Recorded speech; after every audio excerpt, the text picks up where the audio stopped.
বাংলাদেশে গ্রাম আদালত থেকে শুরু করে সর্বোচ্চ আদালত পর্যন্ত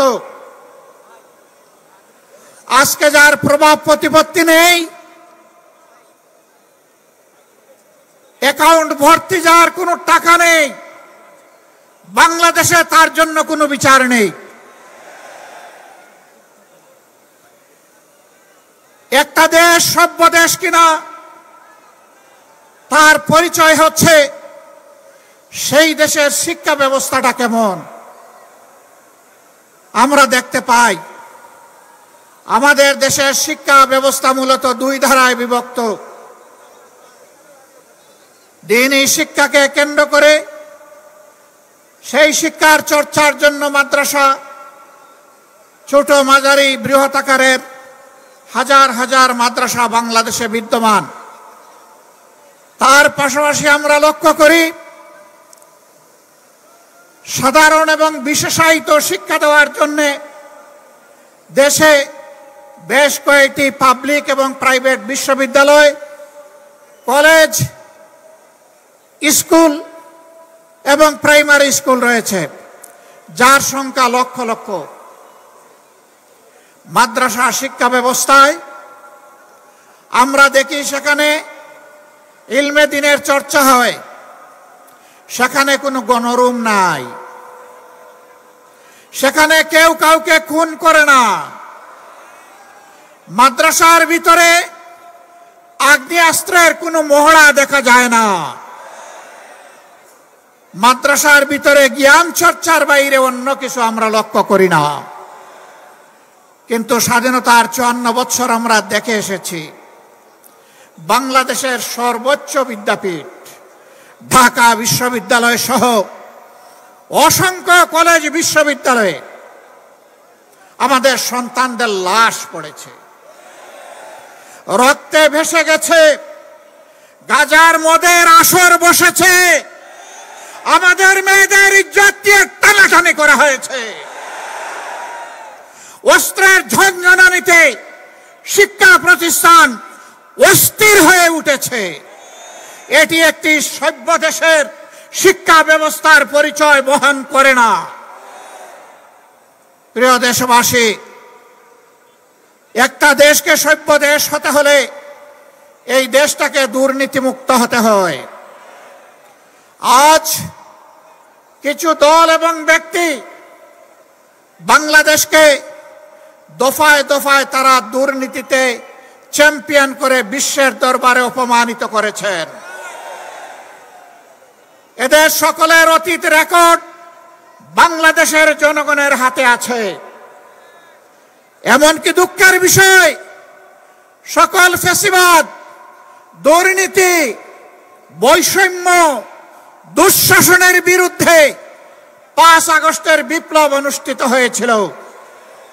সেই বিপ্লবের পরের দিন থেকে একটা গোষ্ঠী নিজেদের কপাল কিসমত গড়ার জন্য বাংলাদেশের জনগণের উপর ঝাঁপিয়ে পড়েছে। আজ চাঁদাবাজদের দৌরাত্ম্যে সমাজ জীবন অতিষ্ঠ ততষ্ঠ, ত্রাহি ত্রাহি অবস্থা। বিনিয়োগকারী, শিল্পপতি, ব্যবসায়ী, ক্ষুদ্র ব্যবসায়ী কেউ শান্তিতে নাই। আগের চেয়ে চাঁদার রেট বেড়ে গেছে বলে সকলেই তারা বিষাক্ত নিঃশ্বাস ফেলেন। তারা বলেন, আগেও ভালো ছিলাম না, এখন আরো খারাপ।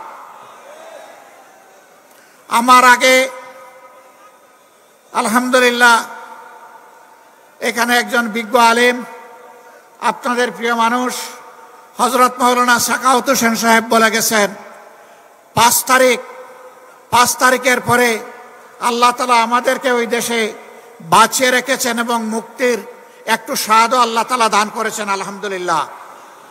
কিন্তু কোন ইসলামী দলের নামে আজকে চাঁদাবাজির পরিচয় তাদের কপালে জুড়ে দেওয়া হয়নি। কোন দেশপ্রেমিক দল চাঁদাবাজ হয়ে 5 তারিখের পরে আবির্ভূত হয়নি। যারা আবির্ভূত হয়েছিলেন দায় এবং দরদ নিয়ে তাদের সাথে বসেছিলাম, তাদেরকে বলেছিলাম এটি শহীদদের রক্তের প্রতি বিশ্বাসঘাতকতা। এটা বন্ধ করতে হবে। যদি বন্ধ করা না হয়, বিপ্লবী জনগণ, তরুণ জনতা, কোলের বাচ্চা নিয়ে রাস্তাতে নেমে আসা ওই মারা আমাদেরকে ক্ষমা করবে না। বন্ধ করা হয়নি, চাঁদাবাজি অব্যাহত রয়েছে, দুর্নীতি অব্যাহত রয়েছে। ক্ষমতায় না গিয়ে অনেকে ক্ষমতার দাপট দেখাচ্ছেন, প্রশাসনিক কু করার চেষ্টা করছেন। আগামী নির্বাচনে চলে বলে কৌশলে কেউ কেউ আমরা শুনতে পাই বিভিন্ন জায়গায় বসে ষড়যন্ত্রের জাল বুনছেন। জনগণ ভোট দেওক না দেওক, ক্ষমতায় আমাদেরকে যেতে হবে। বন্ধুগণ, বেলা শেষ, দিনও শেষ, ওই সূর্য ডুবে গেছে।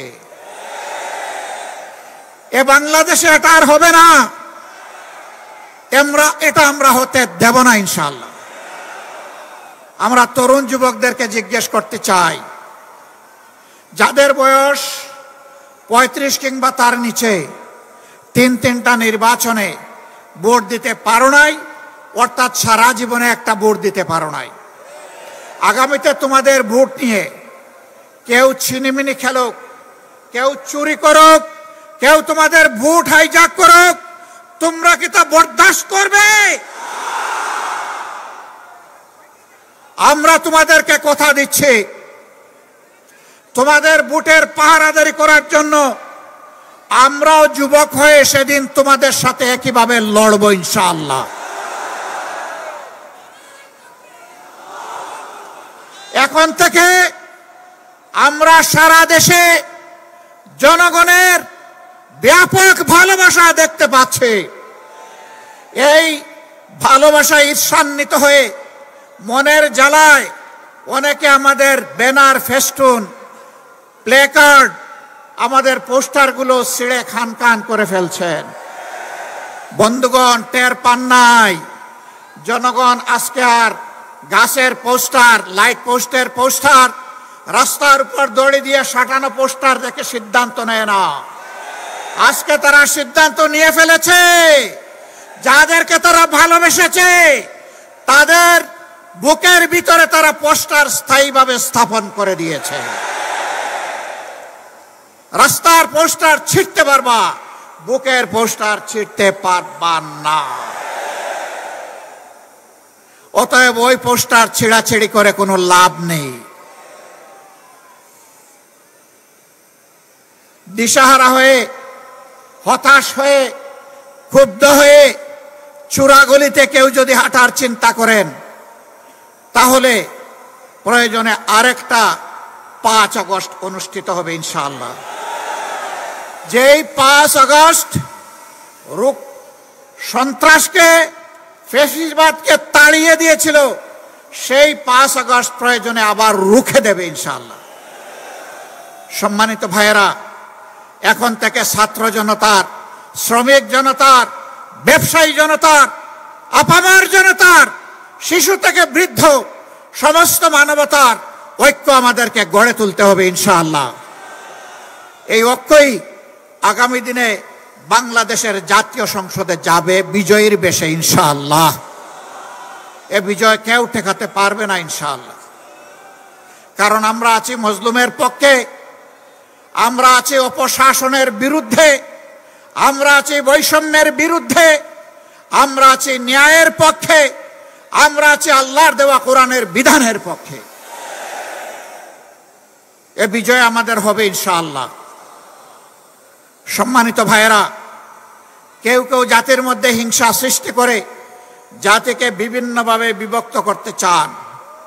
চিংড়ি মাছের মতো কেউ কেউ পিছনে দৌড়াতে চান। আপনারা চিংড়ি মাছের চাষের এলাকার মানুষ খুব ভালো করে জানেন, চিংড়ি যখন দৌড়ায় সামনের দিকে পথ খুঁজে পায় না, শুধু পিছনের দিকে যায়। কেউ কেউ 72-এর সংবিধান নিয়ে কামড় দিয়ে পড়ে থাকতে চান।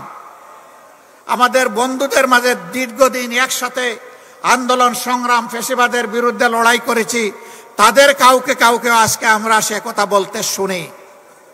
মনে রাখবেন, বাংলাদেশে প্রথম দুঃশাসনের পর জিয়াউর রহমান সাহেব ক্ষমতায় এসে ওই সংবিধানকে তিনি আমূল পরিবর্তন করে দিয়েছিলেন।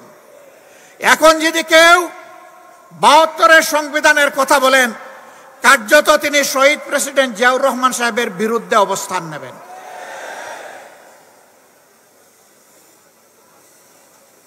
৭২-এর সংবিধানের কথা আজ যিনি অত্যন্ত সংকটজনক অবস্থায় আছেন, জাতির এক শ্রদ্ধার কেন্দ্রবিন্দুতে যার অবস্থান, বেগম খালেদা জিয়াও কখনো ৭২-এর সংবিধানের পক্ষে কথা বলেননি। আমরা আশা করব যারা এই দুইজনকে ভালোবাসেন তারা কেউ আর ভুলেও ৭২-এর এই ফ্যাসিবাদী সংবিধানের কথা বলবেন না। সম্মানিত বন্ধুগণ, আজকে আপনারা যারা এখানে এসেছেন তারা খুলনার জনগণের, আপামর জনগণের প্রতিনিধি হয়ে এসেছেন। আমরা আপনাদের কাছে অনুরোধ জানাবো, ব্যক্তিগতভাবে এই নেতৃবৃন্দ খুলনার প্রত্যেকটি ঘরে, অন্তত প্রত্যেকটি এলাকায় গিয়ে যদি জনগণকে সালাম দিতে পারতেন খুব ভালো হতো। কিন্তু 18 কোটি মানুষের এই দেশে সারা বাংলাদেশে নেতৃবৃন্দকে দৌড়াতে হবে। এ কাজটা তাদের পক্ষে এককভাবে সম্ভব হবে না। তবে আপনারা যদি সবাই সিদ্ধান্ত নেন, আপনারা এই নেতৃবৃন্দের আওয়াজের প্রতিধ্বনি প্রত্যেকটা ঘরে ঘরে পৌঁছে দেবেন, তাহলে অবশ্যই এটা আপনাদের পক্ষে সম্ভব হবে। এই নেতাদের অ্যাম্বাসেডর হয়ে আপনারা সকলে এখন থেকে প্রত্যেকটি গ্রামে, প্রত্যেকটি ঘরে ছড়িয়ে পড়ুন। জনগণ আলহামদুলিল্লাহ আপনাদের পাশে আছে। আজ মুখ খুলে কথা বলে একজন আমার রিক্সা চালক ভাইকেও যখন কোনো সাংবাদিক জিজ্ঞেস করেন আগামী ভোট কোন দিকে, দফাস করে বলে দেয় আগামী ভোট ওই দিকে, আপনাদের দিকে, ঐক্যের দিকে, বিভক্তির বিপক্ষে, ন্যায়ের পক্ষে, কোরআনের পক্ষে, জনগণের পক্ষে। আমরা এই 8 দলের বিজয় চাই না, আমরা 18 কোটি মানুষের বিজয় চাই। আমরা কোনো দল বিশেষের বিজয় চাই না, আমরা মজলুম জনগণের বিজয় চাই। আমরা আল্লাহর কোরআনের বিজয় চাই। সেই বিজয়ের মিছিলে আপনারা সবাই জান প্রাণ দিয়ে লড়াই করে যেতে রাজি আছেন? আমরা যে 5 দফা কর্মসূচি ঘোষণা করেছি, যার ভিত্তিতে এখন এই আন্দোলন চলছে, আমাদের স্পষ্ট বক্তব্য, আমাদের দাবি পূরণ না হওয়া পর্যন্ত আমাদের লড়াই চলবে। আর আমরা জনগণের জন্য যা করতে চাই, দুর্নীতিমুক্ত সমাজ, ন্যায় বিচার সকলের জন্য, এবং তার পাশাপাশি অর্থনৈতিক ব্যবস্থাকে ঢেলে সাজানোর যে অঙ্গীকার আমরা ব্যক্ত করেছি, তাবেদার নয়, স্বাধীন রাষ্ট্রের যে পররাষ্ট্রনীতি আমরা ঘোষণা করেছি, তা প্রতিষ্ঠিত না হওয়া পর্যন্ত আমাদের লড়াই অব্যাহত থাকবে। আমাদের যুবক যুবতীদের আকাঙ্ক্ষা পূরণ না হওয়া পর্যন্ত আমাদের লড়াই অব্যাহত থাকবে। আমরা যুবক যুবতীদেরকে কথা দিচ্ছি, বাংলাদেশ তোমাদের হাতে তুলে দেওয়ার জন্যই আমরা এই আয়োজন করেছি। তোমরা তৈরি হও, এ বাংলাদেশ আমরা তোমাদের হাতে তুলে দিতে চাই। আমরা সাথে থেকে তোমাদেরকে দোয়া দেব, সহযোগিতা করব। সন্তানেরা দেশ চালাবে সুন্দরভাবে, এটি হবে আমাদের জন্য গর্বের কারণ।